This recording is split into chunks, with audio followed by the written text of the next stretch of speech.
আসসালামু আলাইকুম viewers, welcome back to my channel. আপনাদের জন্য আমার আজকের রেসিপি কালো জাম। আপনাদের বেশ কয়েকজনের রিকোয়েস্ট ছিল এটা করে দেখানোর। আজকে আমি আপনাদেরকে যে কালো জামের রেসিপিটি দিচ্ছি সেটা একেবারে ট্রেডিশনাল ওয়েতে করা অথেন্টিক কালো জামের রেসিপি। এইভাবে কালো জাম তৈরি করলে আপনি নিজেই খেয়ে অবাক হয়ে যাবেন যে এটা খেতে কতটা টেস্টি হয়। সাধারণত গুঁড়ো দুধ দিয়ে আজকাল কালো জাম তৈরি করা হয়, কিন্তু আমি আজকে আপনাদেরকে কালো জামের যে রেসিপিটি দিচ্ছি সেটা যদি হুবহু ফলো করে আপনারা পারফেক্ট ভাবে একবার বানিয়ে নিতে পারেন, আপনি নিজে অবাক হয়ে যাবেন এর স্বাদে। তো চলুন দেখে নিই কিভাবে তৈরি করতে হবে আমাদের এই ভীষণ মজার কালো জাম মিষ্টিটি। প্রথমে আমি কালো জামের জন্য শিরাটা তৈরি করে নিব। এখানে আমি 2 কাপ পরিমাণ চিনি নিয়েছি। আপনারা যতটা মিষ্টি বানাবেন সেই অনুপাতে শিরাটাও তৈরি করে নেবেন। তো আমি 2 কাপ পরিমাণ চিনি নিয়েছি, আর এই চিনিটা এখন আমি এখানে চুলায় 3 কাপ পরিমাণ পানি গরম করে নিয়েছি, তার মধ্যে দিয়ে দিব। দিয়ে চিনিটা এভাবে নেড়ে দিতে হবে, আর এটা জাস্ট হাই হিটে এই চিনিটা ডিসলভ হয়ে যাওয়া পর্যন্ত একটু জাল করতে হবে। এটাকে একদম ফুটিয়ে 1 তার 2 তার করার দরকার নেই, বেশি ঘন করা যাবে না, কারণ পরে এই শিরার মধ্যেই আমরা মিষ্টিগুলা একটু জাল করব। এই জন্য চিনিটা পানির সঙ্গে মিশে যাওয়া পর্যন্ত হাই হিটে এটাকে একটু আমরা জাল করে নিচ্ছি। যেহেতু আজকের কালো জামটা আমি অথেন্টিক উপায়ে বানাবো, এই জন্য এখানে আমি নিয়ে নিয়েছি মাওয়া।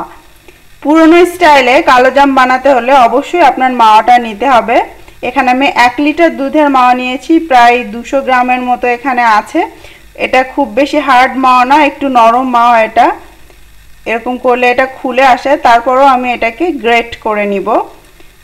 আর আমি নিয়েছি 1/2 লিটার দুধের ছানা। যা আপনি মাওয়া নেবেন তার অর্ধেক হবে ছানা। 1/4 চা চামচ নিয়েছি বেকিং পাউডার। 1 টেবিল চামচ পরিমাণ নিয়েছি সুজি। আপনি এর বদলে ময়দাও নিতে পারেন, তবে সুজি দিলে ভেতরে দানা দানা হয়, যেটা খেতে বেশি টেস্টি হয়। আর এখানে নিয়েছি 1 চা চামচ পরিমাণ ঘি, আর নিয়েছি সামান্য একটু ফুড কালার লাল রঙের। এখন অনেকের প্রশ্ন থাকে যে এই ফুড কালারটা না দিলে কি হয়। আপনি যদি না চান ফুড কালারটা অ্যাভয়েড করতে পারেন। যেহেতু কালো জামের বাইরের অংশটা কালো থাকে, তো এটা কালো করে ভাজতে গেলে অনেক সময় একটু বেশি শক্ত হয়ে যায়, পরে যেটা খেতে খুব বেশি মজা লাগে না অতিরিক্ত শক্ত হয়ে গেলে। তো আপনি যদি একটু ফুড কালার দিয়ে মেশান, তাহলে ডোটা লাল, গোলাপি, কমলা যে কালারই হোক, সেটা ভাজতে ভাজতে কালো করাটা কিন্তু খুব তাড়াতাড়ি হয়, একটু ইজি হয় কালো করা, যার কারণে বাইরের অংশটা খুব বেশি শক্ত হয়ে যায় না। এই জন্য ফুড কালারটা আপনি ইউজ করতে পারেন, না দিলেও কোনো সমস্যা নেই। এর বদলে 1 টেবিল চামচ চিনি আপনি দিবেন। ভাজতে ভাজতে একটা ক্যারামেলাইজড কালার আপনার মিষ্টির ভেতরটাকেও হালকা ব্রাউনিশ করবে, প্লাস বাইরেও তাড়াতাড়ি কালো করবে। তবে ফুড কালার দিলে বেশি ইজি হয়। আর এখানে আমি অপশনাল একটু দুধ নিয়ে রেখেছি, এতটা লাগবে না। এখান থেকে হয়তো 1-2 চা চামচ মতো লাগতে পারে, এটা নাও লাগতে পারে। আমি এটা যখন খামিরটা মাখাবো, যদি আমার কাছে মনে হয় যে একটু বেশি ড্রাই হয়ে গিয়েছে, তাহলে এখান থেকে আমি 1 বা 2 চা চামচ মতো এর মধ্যে দিব। তো সবার প্রথমে আমি যেটা করব, এটাকে একটু গ্রেট করে নিব। এবার চেপেও ভেঙে ফেলা যায়, কিন্তু সেভাবে করতে গেলে অনেক সময় তেলটা বের হয়ে যায়। তো আমি এটাকে একটু গ্রেট করে নিচ্ছি, তারপরে এই সব কিছু একসঙ্গে আমি মেখে নিব। দেখুন আমি মাওয়াটা গ্রেট করে নিয়েছি, এটা কিন্তু বেশ সফট অবস্থায় আছে। আমার চ্যানেলে একটা মাওয়া তৈরির ভিডিও আছে, আপনারা সেটা একবার দেখে নিতে পারেন, মিল্ক রিডিউস করে কিভাবে মাওয়া করতে হয়। আপনাদের হয়তো অনেকের সাথে এমন হয়েছে যে মিষ্টি কিনে আনলেন কালো জাম, দেখতে খুব টসটসা নরম, কিন্তু খেতে গিয়ে মনে হলো অনেক দিন আগে যে কালো জাম খেয়েছিলাম অমুক দোকানে, সেটা খুব বেশি মজা ছিল, আজকের কালো জামটা কেন জানি বেশি মজা না। তার কারণ এটাই, যে দোকানে মাওয়া দিয়ে কালো জাম তৈরি করা হবে সেটা ডেফিনেটলি টেস্ট বেশি ভালো হবে। পুরাতন দিনে কালো জাম তৈরির মেইন উপাদান ছিল মাওয়া, ছানা। এক সময় কি হলো, মাওয়ার পরিবর্তে এখানে চলে আসলো গুঁড়ো দুধ, টেস্ট একটু কম হলো। কালের বিবর্তনে ছানাটাও সরে গেল, থেকে গেল শুধু গুঁড়ো দুধ। তো এখন বেশিরভাগ দোকানে শুধু গুঁড়ো দুধ দিয়ে কালো জাম তৈরি করা হয়। তো আগের যে টেস্ট মাওয়া দিয়ে তৈরি কালো জাম, সেটা তো নিশ্চয়ই গুঁড়ো দুধ দিয়ে তৈরি কালো জামে আসবে না। তবে যাই হোক, আপনাদের যদি এই মাওয়াটা নিতে ইচ্ছা না করে বা ঝামেলা লাগে, সেক্ষেত্রে এই ছানার সঙ্গে আপনি গুঁড়ো দুধ ইউজ করতে পারেন। আমি এভাবে একটু মাওয়াটা এভাবে একটু হাত দিয়ে করে নিচ্ছি, তাহলে এটা আর একটু ঝরঝরে হয়ে যাবে। তারপর সুজির সঙ্গে মিলিয়ে দিব। এবার দিয়ে দিচ্ছি ছানাটা। শুধু রেশিওটা এমন হবে, আপনি যতটা মাওয়া নেবেন তার অর্ধেকটা আপনাকে ছানা নিতে হবে। গুঁড়ো দুধ নিলেও একই কথা। এবারে সবকিছু একসঙ্গে আমি ভালো করে মিশিয়ে নিব। যদি প্রয়োজন পড়ে, আমার যদি মনে হয় যে এটা একটু ড্রাই হয়ে আছে, তাহলে আমি এর মধ্যে 1 চা চামচ দুধ দিব। আর দরকার না পড়লে কিছুই এর মধ্যে আমি আর অ্যাড করব না।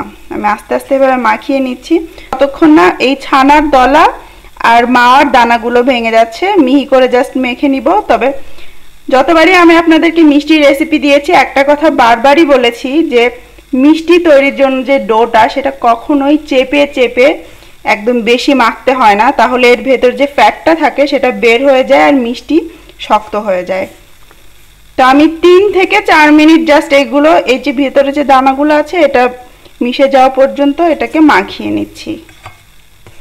ডোটা মাখানো হয়ে গিয়েছে। কিভাবে বুঝবেন যে ডোটা তৈরি হয়ে গিয়েছে? এরকম একটা গোল বা লম্বা কিছু একটা বানিয়ে দেখবেন। যদি এর গায়ে ফাটা দাগ না থাকে, তার মানে বুঝে যাবেন যে আপনার ডো তৈরি হয়ে গিয়েছে।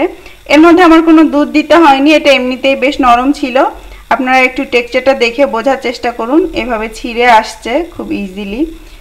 তো এরকম হওয়ার জন্য যদি আপনার এর মধ্যে একটু দুধ দিতে হয় দিবেন, আর না লাগলে দেওয়ার কোনোই দরকার নেই। দেখুন এটা এমনিতেই কিন্তু হাতের মুঠোয় একটা গোল বলের মতো হয়ে আসছে। তো যেহেতু এর মধ্যে আমি সুজি দিয়েছি, এজন্য এটাকে আমি ঢেকে 10 মিনিট রেখে দিব। তারপর এটা দিয়ে আমি লম্বা লম্বা চমচমের শেপ তৈরি করে নিব। ফিরে আসছি 10 মিনিট পর। 10 মিনিট হয়ে গিয়েছে। ডোটা দিয়ে আমি কালো জাম তৈরি করে নিয়েছি। এরকম একদম মসৃণ করে আপনাকে কালো জামগুলো তৈরি করতে হবে, যাতে উপরে কোনো ধরনের ফাটা দাগ না থাকে। আর সেজন্য দরকার পড়লে আমি আবারও বলছি, আপনারা এর মধ্যে সামান্য মিল্ক অ্যাড করতে পারেন। তো এখানে আমার কালো জামের ফর্মগুলো তৈরি হয়ে গিয়েছে। এখন আমি এগুলোকে তেলে ভেজে নিব। তার জন্য এখানে আমি চুলায় তেল গরম করে নিয়েছি। তেলটা আপনি এমনভাবে নেবেন যেন ভাজার সময় কালো জামগুলো একদম খুব ভালোভাবে এর মধ্যে নড়ে চড়ে ঘুরে ফিরে ভাজা হতে থাকে, অর্থাৎ এটা যেন ডুবে থাকে এবং যথেষ্ট স্পেস পায়। তো এখানে আমি প্রায় 3 কাপের মতো তেল গরম করে নিয়েছি। আমার পাত্রটা একটু বড়, এর জন্য তেল বেশি লেগেছে। আপনার ছোট পাত্রে করলে আরো কম লাগতে পারে। এখন খুবই ইম্পর্ট্যান্ট একটা জিনিস, যে এই তেলটা কতটুকুন গরম থাকবে আর চুলার আঁচ কতটুকুন হবে। যদি তেল খুব কম গরম থাকে, তাহলে মিষ্টিগুলো এর মধ্যে দেওয়ার কিছুক্ষণ পর ভেঙে তেলের সঙ্গে মিশে যাবে। আর যদি তেল বেশি গরম থাকে, তাহলে দেওয়ার সাথে সাথে এগুলো খুব তাড়াতাড়ি বাইরেটা কালার হতে থাকবে এবং ভেতরে কাঁচা থেকে যাবে। আর যদি খুব বেশি গরম থাকে, তো দেওয়ার সাথে সাথেই দেখবেন যে একদম কালচে মেরে যাচ্ছে। সো সেটা তো করা যাবে না, এটা একদম পরিমিত গরম থাকতে হবে। এজন্য আপনারা তেলটা একটু চেক করে নিতে পারেন। আমি একটা কাঠের স্টিক একদম মিডল বরাবর দিচ্ছি। একটু খেয়াল করে দেখুন, এর গায়ে কিন্তু এখনো বাবল উঠেনি। একটু সময় নিয়ে 2-3টা করে এর গায়ে বাবল উঠবে। তো আমি একটু এর মধ্যে ছোট্ট একটা ডো এভাবে গোল করে এর মধ্যে ফেলছি। খেয়াল করুন যে এটা ফেলার সঙ্গে সঙ্গে কিন্তু উপরে ভেসে ওঠেনি, ছোট ছোট বাবল দেখা যাচ্ছে এবং আস্তে আস্তে এটা উপরের দিকে ভেসে উঠবে। তার মানে আমাদের তেলটা একদম পারফেক্টভাবে গরম আছে। তো এখন আমি কোনো চিন্তা ছাড়াই এর মধ্যে মিষ্টিগুলো ছেড়ে দিতে পারবো। আর আরেকটা ইম্পর্ট্যান্ট টিপস হচ্ছে, মিষ্টিগুলো দেওয়ার পর আপনি সাইড থেকে একটা চামচ দিয়ে এভাবে তেলটাকে নাড়াতে থাকবেন। তাহলে তেলটা একটু নড়বে, সেই সঙ্গে মিষ্টিগুলো কিন্তু নড়তে থাকবে, যার ফলে এক পাশে বেশি কালচে হয়ে যাবে না। আর আপনাকে এই কালো জাম মিষ্টি বানানোর ক্ষেত্রে খুবই ধৈর্য সহকারে এটা বানাতে হবে, কারণ তাড়াহুড়া করে কখনোই আপনি এটা বানাতে পারবেন না। এটা আপনাকে অনেক সময় নিয়ে ভেজে তুলতে হবে।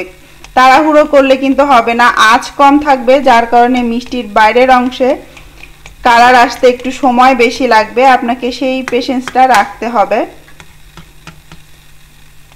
মাঝে মাঝে অবশ্যই আপনাকে এভাবে তেলটা নাড়িয়ে দিতে হবে, না হলে কিন্তু মিষ্টি এক পাশে কালার হতে থাকবে, অন্য পাশে হবে না। তো এইভাবে করে আমি আস্তে আস্তে এটাকে ভেজে নিচ্ছি। দেখুন মিষ্টিগুলো খুব সুন্দরভাবে উপরে ভেসে উঠেছে। এখন আমাকে এই অল্প আঁচে এটাকে ঘুরিয়ে ফিরিয়ে চারপাশটা মোটামুটি কালো করে ভেজে নিতে হবে।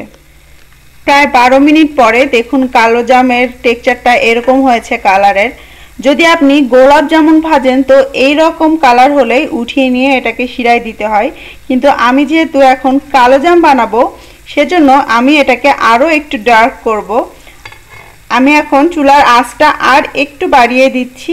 এতক্ষণ লো ছিল, এখন মিডিয়াম লো করে দিচ্ছি, দিয়ে আরও 2 থেকে 3 মিনিট এভাবে নেড়ে চেড়ে এটাকে ভেজে নিব যাতে এর কালারটা আরও একটু ডার্ক হয়ে যায়। ফিরে এলাম আরও 3 মিনিট পরে। দেখুন কালো জামের উপরের কালারটা এখন আমার কাছে পারফেক্ট লাগছে। আমি এখন এটাকে তুলে ফেলবো। এর থেকে আর বেশি করার দরকার নেই, তাহলে অনেক সময় আবার উপরটা বেশি শক্ত হয়ে যেতে পারে। তো আমি এখন এটা তুলে ফেলবো এবং তুলে সাথে সাথে আমি শিরার মধ্যে দিব না। অনেক সময় গরম কালো জাম শিরাতে দেওয়ার পর চুপসে যায়, তাই আমি এটাকে তেল থেকে তুলে 5 মিনিট ওয়েট করব এর অতিরিক্ত গরম ভাবটা চলে যাওয়া পর্যন্ত, তারপরে এটাকে আমি শিরার মধ্যে দিব। তো আমি এখন এই তেল থেকে মিষ্টিগুলো তুলে নিচ্ছি। 5 মিনিট পরে সবগুলো কালো জাম একসঙ্গে আমি এখন এই শিরার মধ্যে ঢেলে দিচ্ছি। শিরাটা উষ্ণ গরম অবস্থায় আছে, তারপর আমি এটাকে ঢেকে দিব। আমি এটাকে ঢেকে দিয়েছি, এখন 5 থেকে 7 মিনিট জাল করে নিচ্ছি। ফিরে এলাম আরও 7 মিনিট পর। এখন আমি ঢাকনাটা তুলে নিচ্ছি। আমাদের কালো জামগুলো একদম তৈরি হয়ে গিয়েছে। দেখুন সুন্দরভাবে শিরাটার মধ্যে ঢুকেছে, এটা নরমও হয়ে গিয়েছে। 1 ঘন্টা পরে এটা সার্ভ করা যাবে, কিন্তু কালো জামের আসল মজাটা পেতে আরও একটু ওয়েট করলে বেশি ভালো হয়। তো আমি আরও কিছুক্ষণ এটাকে শিরাতে ভিজিয়ে রাখছি, তারপর আমি আপনাদেরকে এটা পরিবেশন করে দেখাবো। ফিরে এলাম ঠিক 5 ঘন্টা পর। 5 ঘন্টা পর আমি শিরা থেকে সবগুলো মিষ্টি তুলে এভাবে একটু মাওয়া দিয়ে সাজিয়ে নিয়েছি। একটা মিষ্টি আমি কেটে রেখেছি, আপনারা দেখতে পাচ্ছেন মিষ্টির ভেতরটা কত সুন্দর হয়েছে এবং এর মধ্যে শিরাটা খুব সুন্দরভাবে ঢুকেছে। আমি আপনাদেরকে আর একটু কাছ থেকে দেখাই। দেখে নিশ্চয়ই বুঝতে পারছেন যে এই মিষ্টিটা কতটা পারফেক্টভাবে তৈরি হয়েছে। কেমন লেগেছে আমার আজকের রেসিপি অবশ্যই আমার সঙ্গে শেয়ার করবেন। আমার রেসিপিগুলো ভালো লেগে থাকলে আমার চ্যানেল সাবস্ক্রাইব করার অনুরোধ রইল। সবাই অনেক ভালো থাকবেন, সুস্থ থাকবেন। আজকের মতো বিদায় নিচ্ছি। আল্লাহ হাফেজ।